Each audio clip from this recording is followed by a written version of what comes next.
what I'm going to talk to you guys today about is a little bit more in terms of how to save for college, and then also some strategies maybe once you're done with college, or how to pay your way through college. I think there's a few students and maybe then a few parents, depending on the side of the room. So, like I said, as we go through, please feel free to ask questions. I won't bore you with the information about me, but I am a Louisville High School alum. Graduated in 2014. Ended up going to Mount Union, majored in finance and marketing there. Graduated in 2018 and have been with my current employer, Equitable Advisors, ever since. So really, at the end of the day, what I help individuals with is saving for retirement, saving for education, major life events, helping them manage their portfolios, the investments, the insurance, all those different strategies that come into comprehensive financial planning. I'll give the disclosure, I'm a financial advisor, not a graphic designer, so that's why the slides don't look great, and the transitions obviously are not doing too well.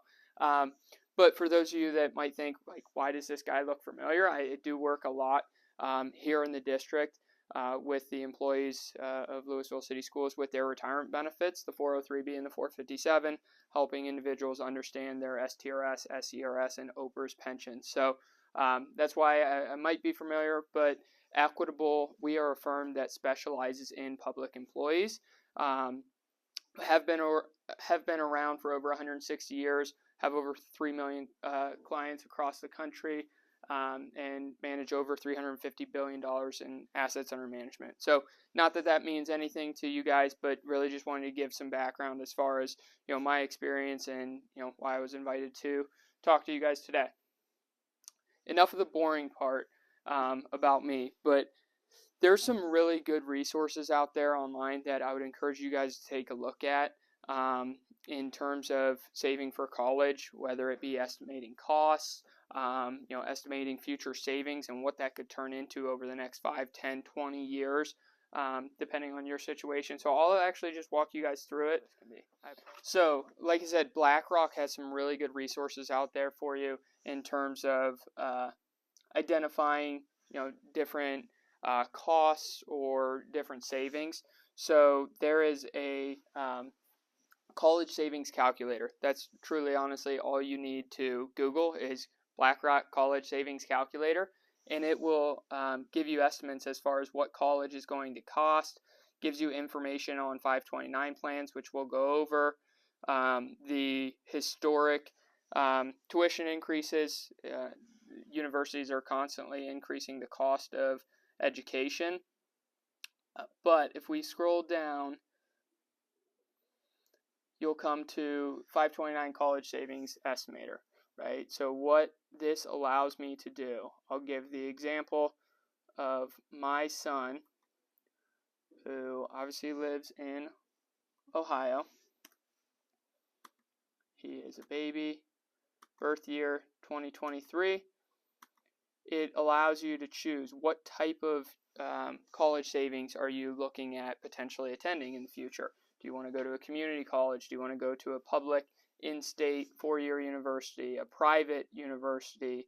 So we'll go in-state public university, something like Ohio State, Ohio University, that tend to be a little bit more cost effective compared to a Mount Union or one of the private schools in the area. So what this also allows you to do is customize, are you going to be paying for personal expenses, books, room and board? You can check these on and off.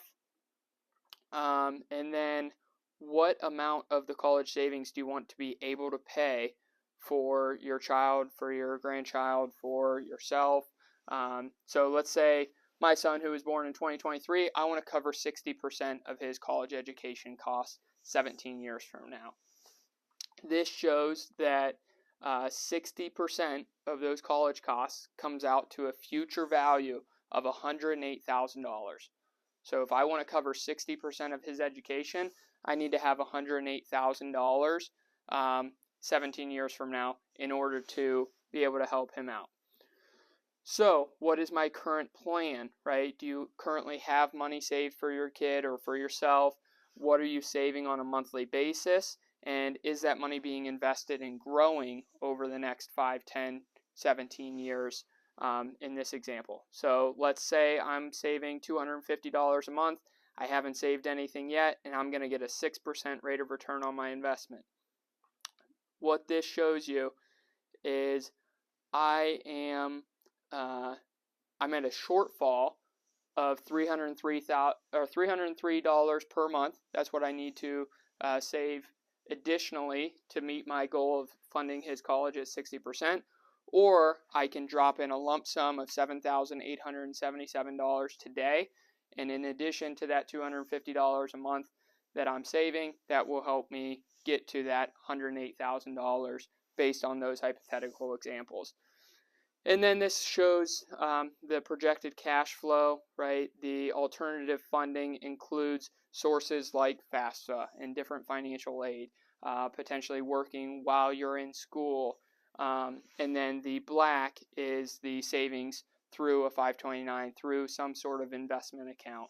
So you can see there's a shortfall in year 4 because I did not save enough based on these projections.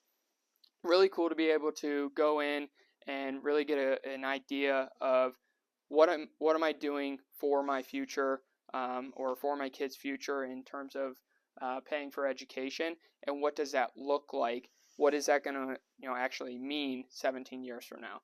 I'd encourage you guys to check it out, play around with it because it's truly custom to whatever you're looking to accomplish. There's a couple of different ways that you can save, right? And one of the things that is important is there's 3 different considerations anytime you're making an investment, right? How is that money going to be taxed at some point now or in the future? What's the actual vehicle that those investments are held in? Is it a savings account? Is it in a 529, a retirement account? And then actually, what are you invested in? Are you buying single companies? Are you buying mutual funds, ETFs, CDs? There's all sorts of different ways that you can invest.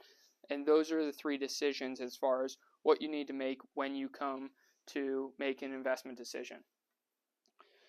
So like I said, the first decision is how and when will your money be taxed? The IRS treats all sorts of different investment accounts differently, and some are favored a little bit more so than others, right? So these are all different types of investment accounts that have different tax treatments.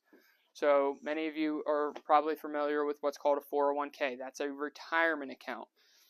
Typically not a great source of funding for college education unless the timeline of the participant saving into the 401k is going to be separated from service or of retirement age when their child goes to school.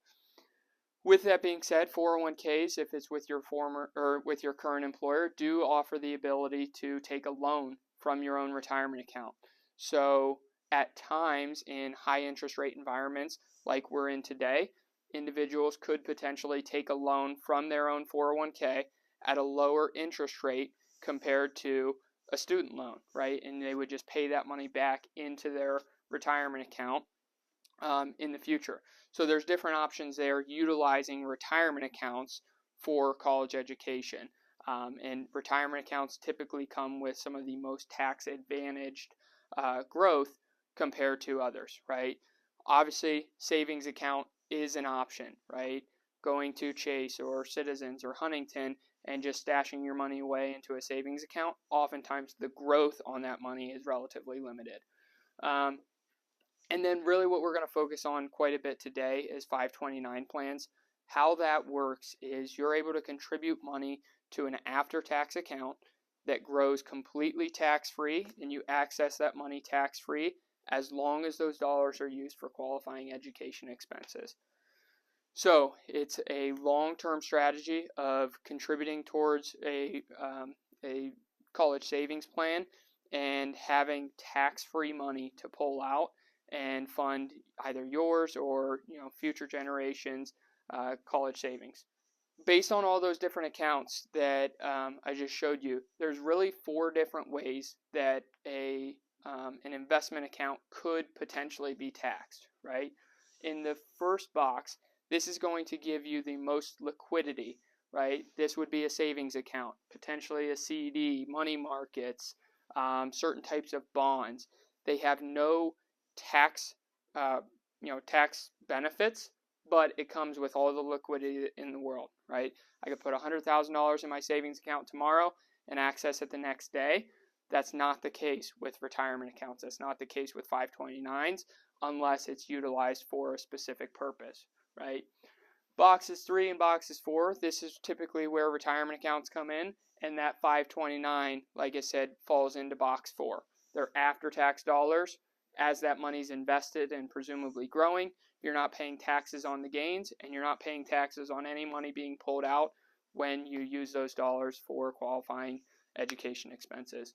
So just wanted to share with you a little bit about the tax treatment.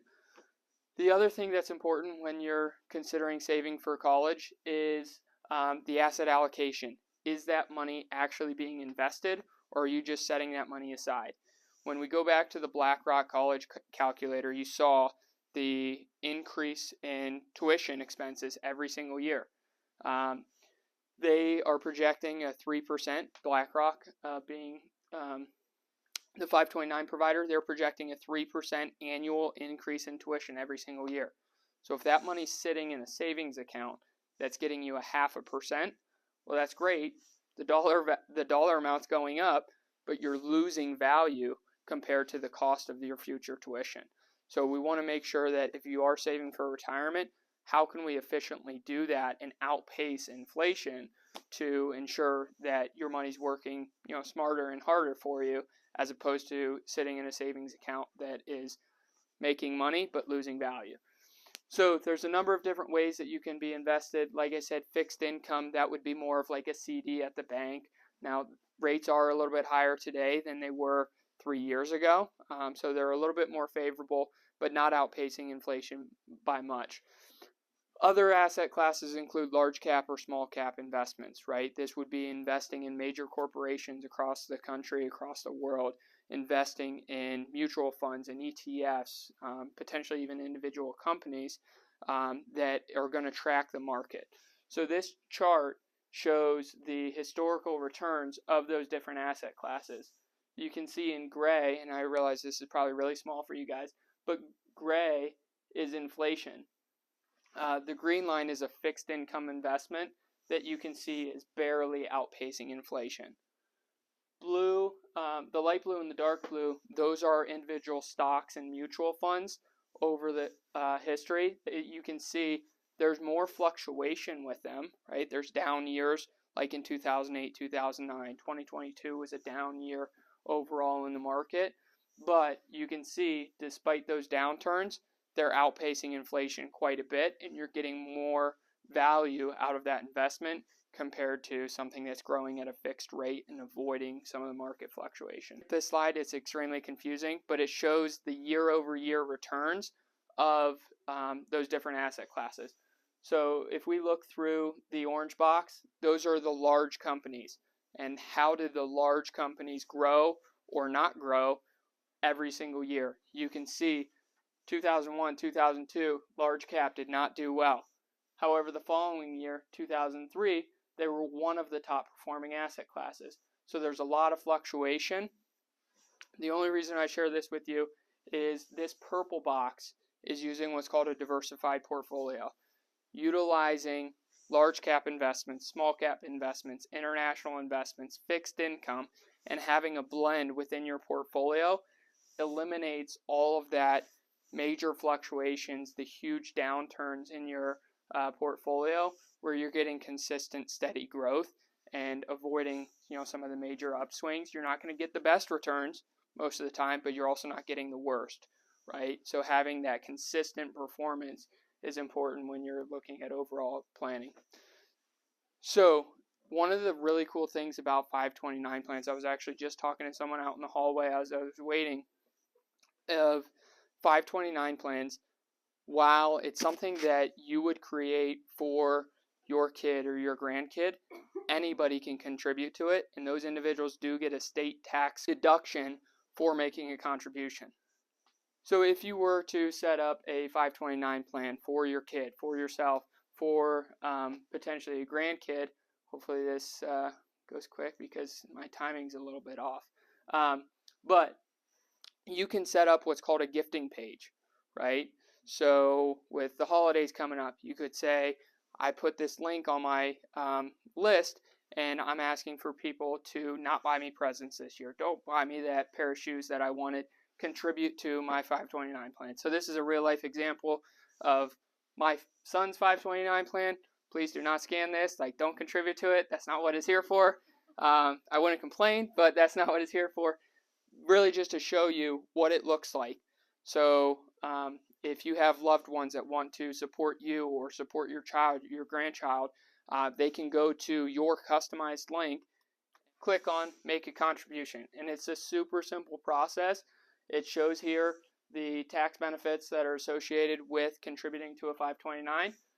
And you can give a note, happy birthday, congrats on your graduation, other, thanks for mowing my yard, whatever the case, right?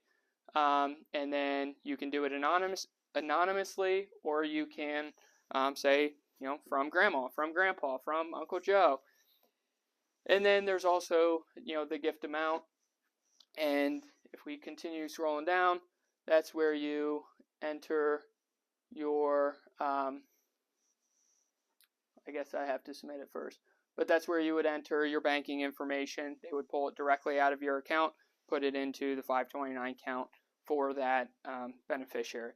So really cool, making the process super simple and kind of streamline it so that others can contribute to future generations and their college savings. Any questions on this? I think this is one of the coolest things that BlackRock does for their 529s is allow others to contribute to it. So next thing that I want to cover is, that's great, right, Bryce? You're telling me how I need to save for college and what the right vehicle is, what are some of your options, but how do I go about doing it, right? What does it look like to build a budget and set some money aside so that not all of your money is going towards Chipotle and Starbucks and Target, right? Some of that money is going towards, and sorry, I just targeted my wife there for sure. Hopefully she's not you guys, and hopefully my wife's not watching this. But how do you budget for actually saving for college, or even if you are in college, how do I budget to make some of those payments towards my education? So there's a lot of good resources out there online. If you Google budget worksheet, this is one that I've used in the past. It's an expense worksheet, really just identifying, okay, what income is coming in, and then what are some of the non-negotiable things that I have to pay for, whether that be housing, whether that be cell phone bill, insurance, food, groceries. There's a lot of things that have to be paid regardless, right? The light bill. But there's of course some discretionary spending. Those stores that I mentioned earlier, Chipotle, Starbucks, maybe not necessarily a necessity. Right? So this really gives you an idea on a month-to-month basis of where is that money going and where can I, set some money aside.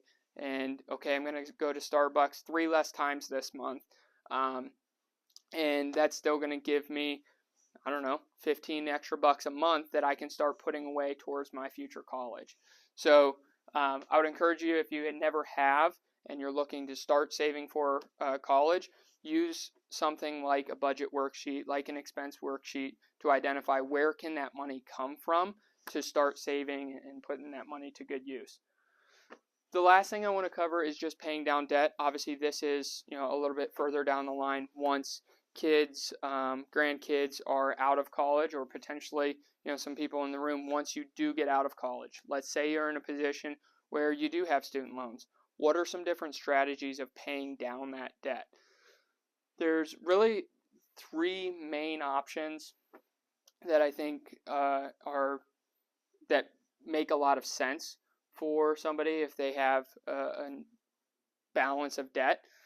So at a bare minimum, regardless which option you choose, it's important to make sure that you're paying at least the minimum payment on all different types of debt, right? Let's call it a credit card, student loans, vehicles, and a mortgage. You have to be making sure that you're making those minimum payments. From there, what's the strategy of getting out of that debt as soon as possible?